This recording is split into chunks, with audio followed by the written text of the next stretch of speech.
বারবার যদি কারো প্রস্রাবে ইনফেকশন হয় তবে পরীক্ষা নিরীক্ষা করে দেখা উচিত। অনেকে পরীক্ষা করতে চান না এবং শুধু অ্যান্টিবায়োটিক খাওয়ার প্রতি আগ্রহ প্রকাশ করেন।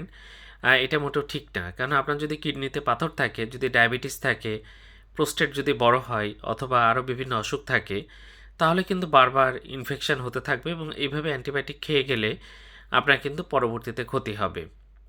প্রথমত নির্ণয় করতে হবে যে কোনো কারণ আছে কিনা। বিশেষ করে ছেলেদের ক্ষেত্রে যদি ইউটিআই হয় তাহলে আমরা কারণ খোঁজার চেষ্টা করি। মেয়েদের ক্ষেত্রে কিন্তু ইউটিআই খুব কমন এবং সেখানে কোনো কারণ খোঁজা আর খুব বেশি দরকার নাই। তবে ছেলেদের ক্ষেত্রে যদি একবারও ইউটিআই হয়, কেন হচ্ছে সেই কারণটা নির্ণয় করা কিন্তু খুব জরুরি এবং সে কারণ পাওয়া গেলে সেটারও চিকিৎসা করতে হবে। শুধু শুধু অ্যান্টিবায়োটিক খেয়ে এই কাজটা করা যাবে না।